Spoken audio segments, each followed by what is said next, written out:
Bem, na lista 2, veja aí a lista 2, passar aqui devagar para ficar no vídeo, né?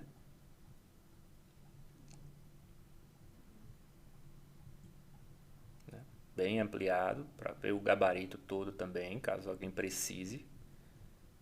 Tá. Na lista 2, a nossa primeira questão é essa aí.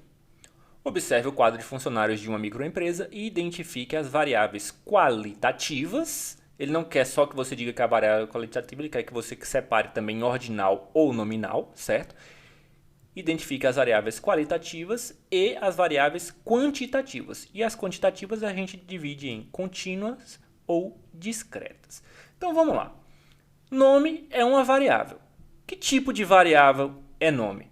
Bom, nome é uma variável qualitativa nominal, né? Porque eu não posso ordenar conforme o nome. Então, nome, variável qualitativa nominal, certo? Nominal. Não vou colocar. Tá no vídeo, vocês entendem. Sexo. Da mesma forma, eu não posso ordenar pelo sexo, né? Não tem vantagem em ser um ou ser outro. Então, é uma variável nominal, é uma variável qualitativa nominal. Vou continuar aqui nas variáveis, vou pular aqui para grau de escolaridade, porque essa é uma variável qualitativa ordinal. Por que ela é ordinal, professor? Porque eu consigo separar, ordenar pelo nome. Então, aqui exemplo, ó, ensino médio, universitário e especialização. O sujeito que é universitário, né, suponha, ele tem mais educação, ele tem mais tempo de escolaridade do que o sujeito que tem apenas o ensino médio. Pode até não ser de fato na prática, né? Mas essa não é a questão. Teoricamente, o sujeito que fez uma graduação, ele já fez também o ensino médio, então ele tem algo a mais. Eu estou ordenando estas pessoas por nível de conhecimento. Significa que o ensino médio é menor do que aqui universitário, eu vou colocar como graduação, certo? Eu posso ordenar por nível de conhecimento, por isso que é uma variável qualitativa, já que é um nome que está ali, mas ela é ordinal, porque eu ordeno por nível de conhecimento neste caso. Da mesma forma, o sujeito que fez uma especialização, o que é uma especialização? Uma especialização é uma pós-graduação, tá? É uma pós-graduação lato sensu. Esse sujeito que fez especialização, ele fez o ensino médio, depois ele fez uma graduação e aí ele fez a especialização.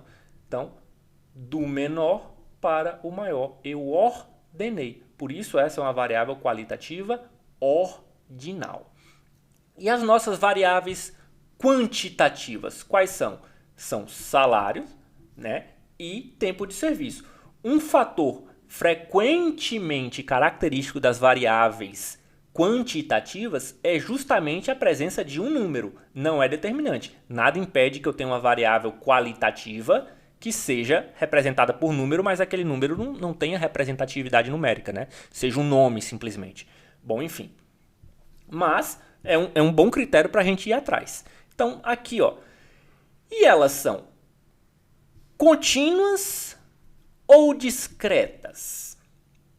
Contínuas ou discretas?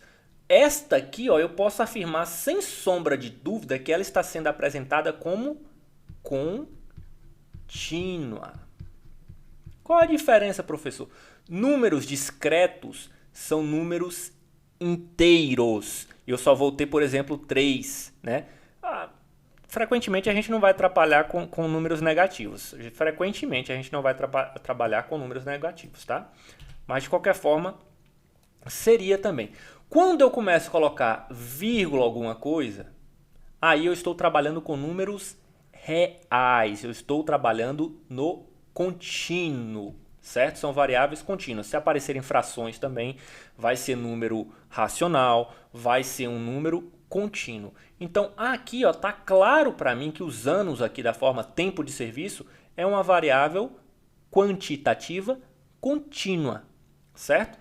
2 anos, 2,1 anos, 2,33 anos, 3 anos e meio, tá? Isso não costuma mudar, não. Tempo geralmente é uma variável contínua. Geralmente é uma variável contínua. E o salário, professor? O salário para mim é da mesma forma. É uma variável contínua. Porém, nesta tabela especificamente, ele está apresentando apenas números inteiros. Mais do que isso, ele está apresentando apenas números naturais, que são todos positivos. Bom, então se você dissesse, olha professor, da forma como esses dados estão apresentando, ele está ignorando os centavos, ele está apresentando só... Eu posso trabalhar como se fossem discretas, como se fossem apenas números naturais ou números inteiros. Certo? Se você dissesse aqui, para mim não, essa aqui é uma variável discreta, eu aceitaria a resposta, claro, com justificativa, tá? Porque ele está apresentando apenas dados na forma inteira, certo? Mas salário é, em suma, na maior parte dos casos, assim como aconteceu naquela primeira lista, salário, preço, é uma variável contínua. Pelo menos a gente pode ser, o salário ali, ó, 1.350, podia ser 1.350 e 43. O salário mínimo ele não é, nem sei quanto é que tá, 1.095, por exemplo. Ele é 1.095 e uns quebrados, certo? O salário geralmente é contínuo. Então, como você já tem aí no gabarito, escrito separado bonitinho, vocês têm variáveis qualitativas nominais, o nome e o sexo, qualitativa ordinal, grau de escolaridade, e aqui ó, variáveis quantitativas contínuas, tá? Para não ter que ficar separando nesse caso aí, por mais que ele tenha apresentado como números inteiros, o salário também é uma variável contínua. Se tivesse colocado, eu não daria errado, mas obviamente quando for a vez de trabalhar, né, nas questões na prova, eu não vou dar margem para esse tipo de interpretação. Vamos para a próxima questão. Bem, nessa questão aqui, eu não vou usar uma planilha eletrônica para não ficar mal acostumado, para dar contemplar todos os gostos, né? Quem gosta de usar uma planilha, quem não gosta, essa aqui eu vou usar sem, vou fazer sem o critério, sem a ajuda da planilha, embora ela seria muito útil aqui para eu contabilizar essas letras, ó. Os conceitos dos alunos de uma turma de curso de especialização foram os seguintes. Tá aí. Tem 1, 2, 3, 4, 5, 6, 7. 1, 2, 3, 4, 5. 35 resultados, tá? E essa aí é a minha população. É a turma toda, então, minha população. Ele não falou que foi parte da turma, então eu vou considerar como uma população. Vamos lá. Construa uma tabela de frequências para esses dados. Ele me pediu para construir uma tabela de frequências, então simplesmente aqui. Bom, eu tenho, vou colocar aqui as classes. Eu podia ter escrito conceito, mas eu preferi escrever classe. Eu tenho o A, o conceito B, o conceito C, o conceito D e o conceito E. É a minha tabela de frequências aqui, vai ter, em vez de escrever frequência, eu vou colocar um F minúsculo. Vai ter 5 linhas. Bom, vou contar os As. 1, 2, 3, 4, 5, 6. Então, a frequência do conceito A foi 6. Bom, deixa eu ver aqui se eu consigo apagar esses riscos que eu fiz. E vou usar uma outra cor. Desenhar. Acho que vocês gostam da caneta com ponta mais espessa. Então, vamos lá. Conceito B. 1, 2, ó, como a planilha eletrônica ia ajudar demais aqui. 3, 4, 5, 6, 7, 8.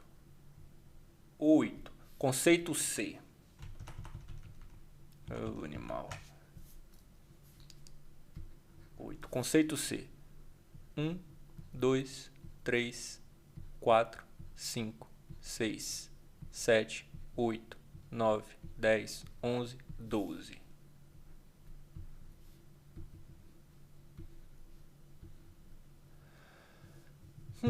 Vou usar uma outra cor para não ter que ficar... só fazer isso. Conceito D. 1, 2, 3, 4. Imagine fazer isso numa tabela imensa. Obviamente não ia ser nem um pouquinho, né? Se eu errar aqui vai ser um desastre. Eu vou praticamente perder o vídeo. E conceito E. 1, 2, 3, 4, 5.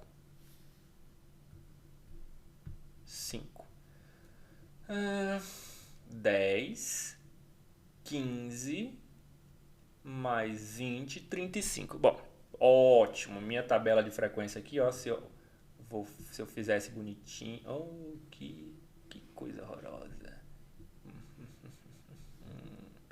Aqui, ó. Deu 35. Certinho, tá? Tá aí a tabela de frequência construída. Ficou horrível, mas vamos ver se eu fiz melhorzinho no gabarito. É bom que eu já vejo se eu tô fazendo alguma cagada. Ah, não fiz. Que bonito. Cadê? Não fiz? Não fiz. Fiz sim, tá aqui. Ele pediu pra eu construir as outras colunas? Que isso? Que isso? Poxa. Olha, eu fiz e ficou bonitona, cara. Ah, não tá funcionando. Que isso?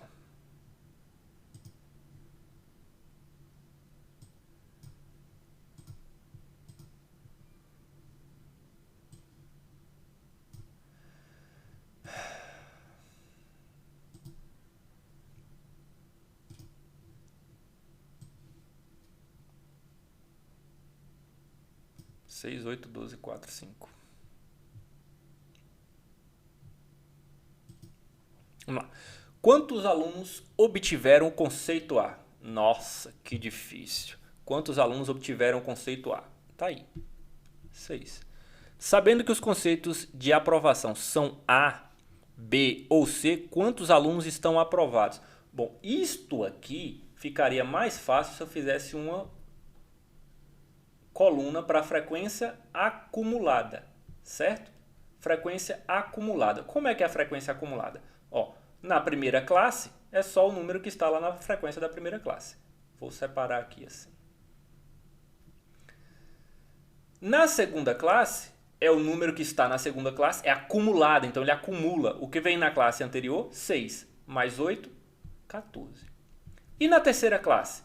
É o que vem na terceira classe acumulando com o que chegou até lá. Ó. Então, 14 mais a terceira classe dá 26.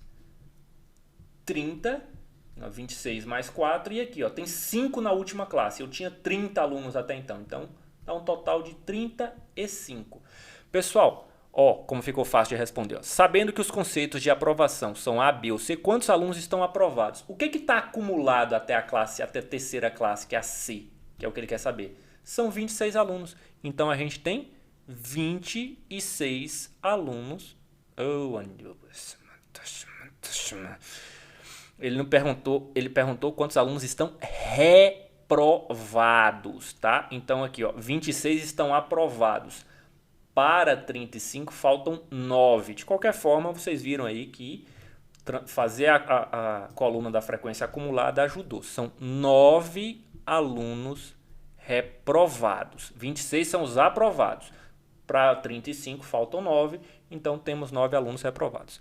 Qual é a porcentagem de alunos que obtiveram o conceito C?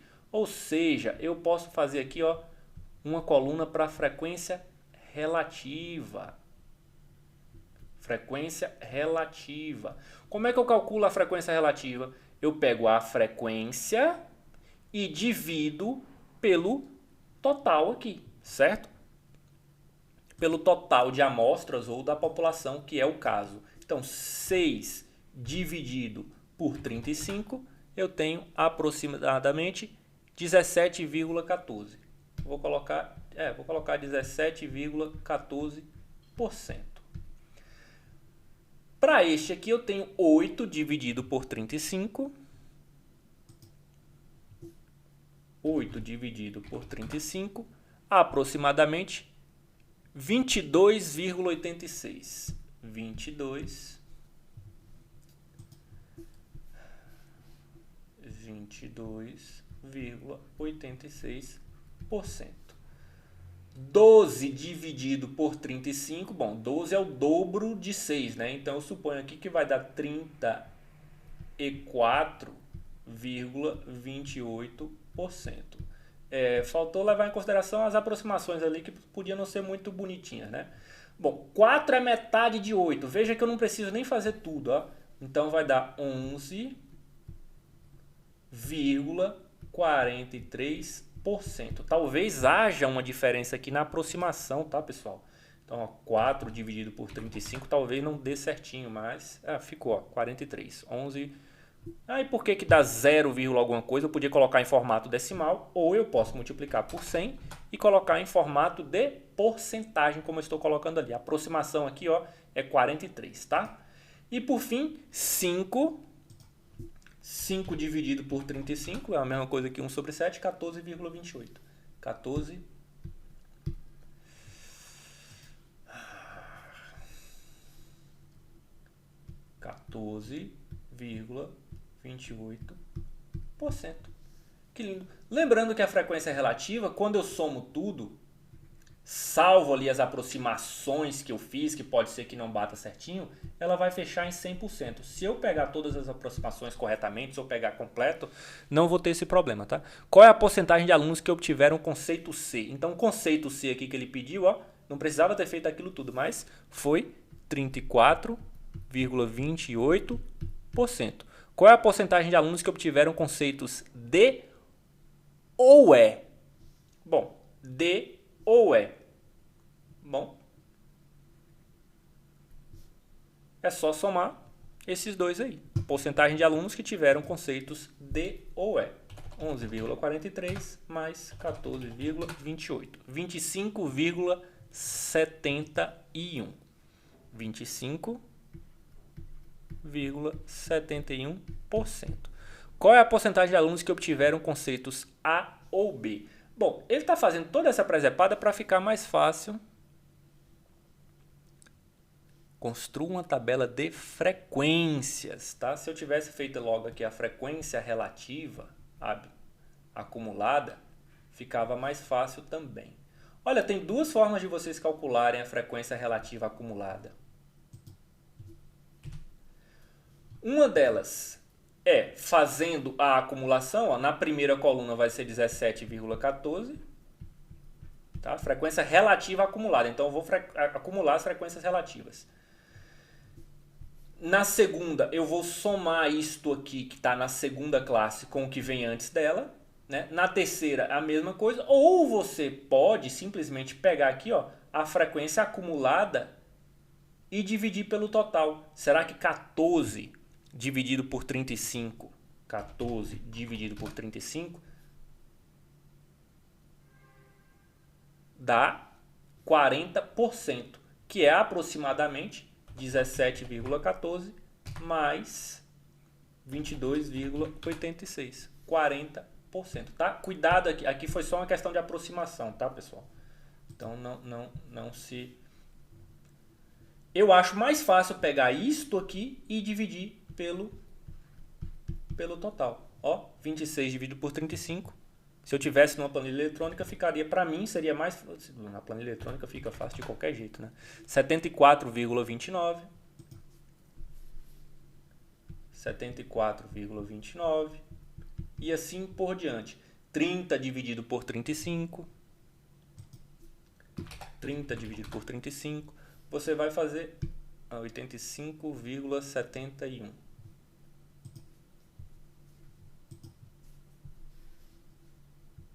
85,71. E por último aqui, obviamente, quando eu somar tudo, 35 dividido por 35 é 100%. Então tem duas formas para fazer a frequência relativa acumulada. Você pode pegar a frequência relativa, né, na primeira classe é ela mesma. Na segunda classe você vai pegar a frequência relativa anterior mais a frequência da classe e soma. Frequência relativa anterior mais a frequência da classe e soma, você tem esse resultado aqui. Ou você pode, para calcular a frequência relativa acumulada, pegar o valor que você tem aqui na frequência acumulada e dividir pelo total.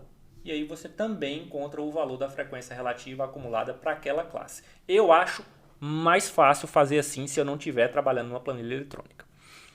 Qual é a porcentagem de alunos... Opa, deixa eu tirar esse monte de ciclo que eu coloquei aqui, porque depois a gente compara com o gabarito para ver se eu não fiz nenhuma caquinha.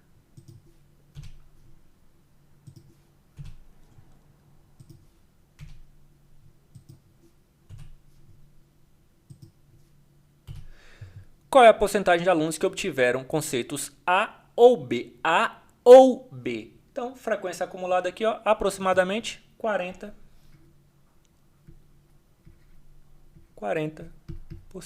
Na verdade, foi exatamente, tá? Mas tá aí.